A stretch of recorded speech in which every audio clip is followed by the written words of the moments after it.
narito na naman tayo para sa isang napaka-sweet at nakakakilig na love story nila Kalingap Edu at Ate Viancy. Mo ay aking makilala at kung ano ako'y Para sa pagpapatuloy ng ating love story ay napakasaya nga ng ating video ngayon dahil meron na namang isang adventure na pupuntahan ng EDC Love Team. Ngayon lamang nila ito gagawin bilang isang mag-love team, kaya naman sana ito ay inyong abangan. Dito nga sinundo na ni Kalingap Edu si Ate Viancy dahil sila ay nag-meet up lamang sa harap ng mall.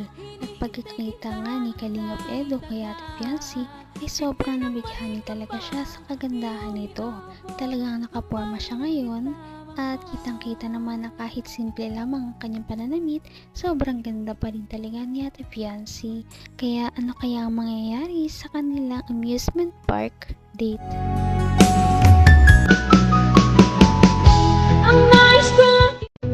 Pasada yun sa Kalingap Angel.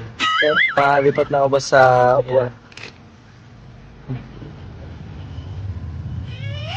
Saan tayo dito lilingapin mga kalingap? Yapa! Hello ka? Uy, grabe! Kasama pala si Fiancé! Nagunas ako! Masama pala. Ayun pala yung special someone na sinasabi mo, kuya. Oo! Kaya pala ito yung tawa mo, ay. Bira to. Di nagsasabi kasama ko to. Di nagsasabi kasama ka pa. Ikaw ay, hindi ka nagsasabi ha. Miss mo na agad ha. Ano, ready ka na? Pang ilang punta mo na dito dun sa ano, nakapunta ka na Laguna, di ba? Di ba? Ay, nako. Nako ba? Sa'yo dadaling kita sa aking pinanggalingan dati. Sigurado. Paano mo ang history ni Kalingap Edu? Kung saan ako... Pakita ko sa mga history kung saan ako unang nagmula. Ano sabi mo ha? Ayaw mong malaman? gusto. Gusto mo? Sige nga. Kung ano ako'y tanggap mo na, hindi ka rin nag-alala. Napakakit talaga ni Ate Viancy kapag siya ay nagpa-flush. At dito nga ay nakita natin na sobra talaga ang kanyang pamumula dahil inaasar siya na na-miss niya na agad daw si Kalingap Edu. Kaya naman sila ay nagtawanan lamang at syempre bumiyahe na rin. Ikaw na mag-vlog.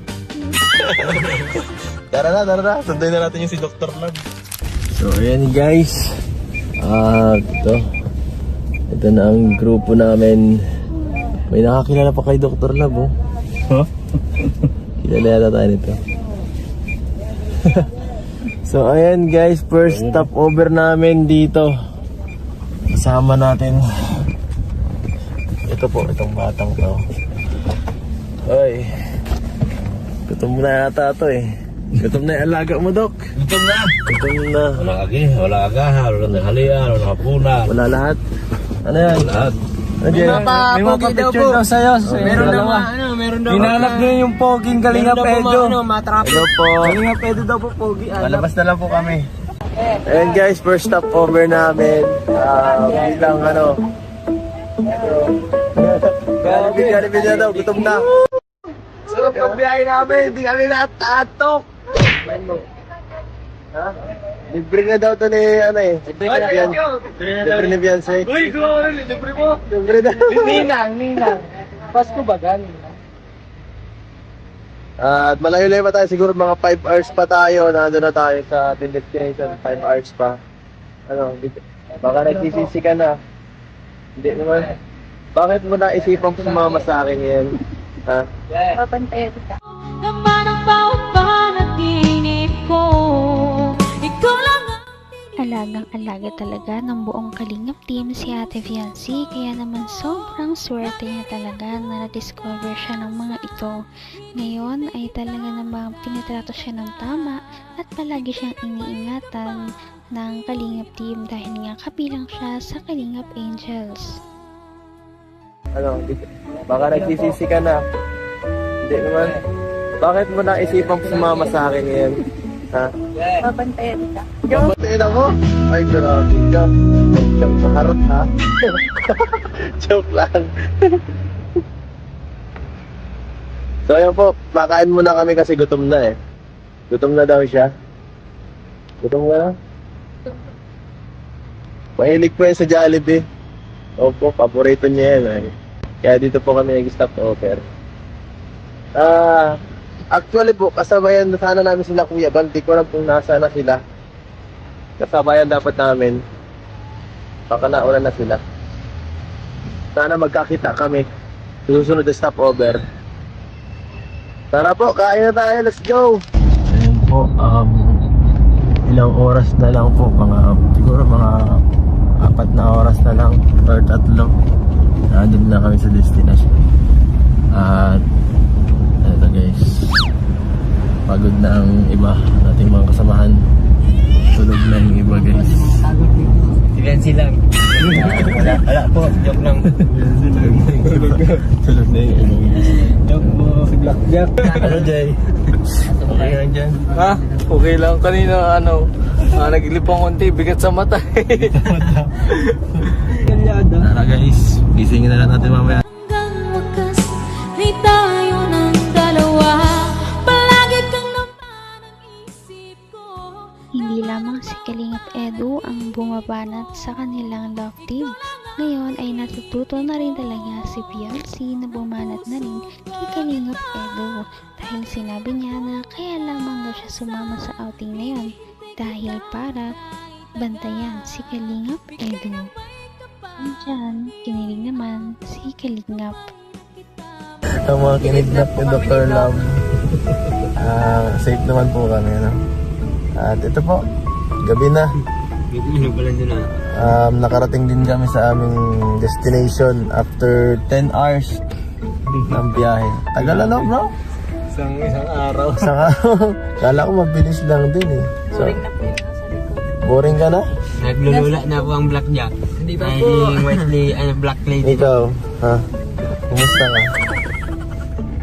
Hindi ko na po nararamdaman yung Ang sakit na sa ano? Ay, ano? Ay, mga expectation mo dito sa pagpunta natin sa pagsama sa akin, ha? Sa biyaheng ito. ibabaan mo sa akin yung yung dating trabaho, sabi mo. Saka, Di ba sabi mo dito ka dati nagtrabaho. yes, naalala mo pa? Sige. Papakita ko sa'yo ang aking mga tinatambayan, aking trabaho. Mga favorite spot ko dito. Papasyal kita dahil siyempre hindi tayo natuloy sa ating anniversary sa Hong Kong, sa Singapore. Dito na lang tayo mag-date.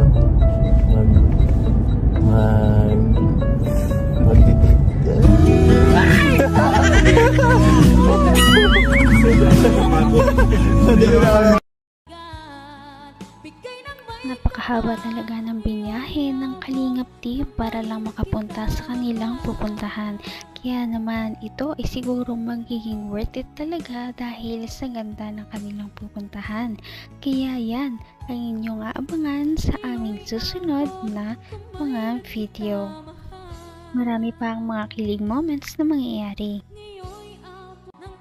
Napaka-sweet talaga nila at napakabait ng tambalang ito kaya maraming sumusuporta. Kaya naman sana ipatuloy natin silang suportahan at mahalin si Fiancé, si Kalingap Edu at ang Kalingap team. Yun lamang at maraming salamat sa panonood. Abangan natin kung magkakatuluyan ba talaga si Kalingap Edu at Fiancé. Hanggang sa muli! Bye!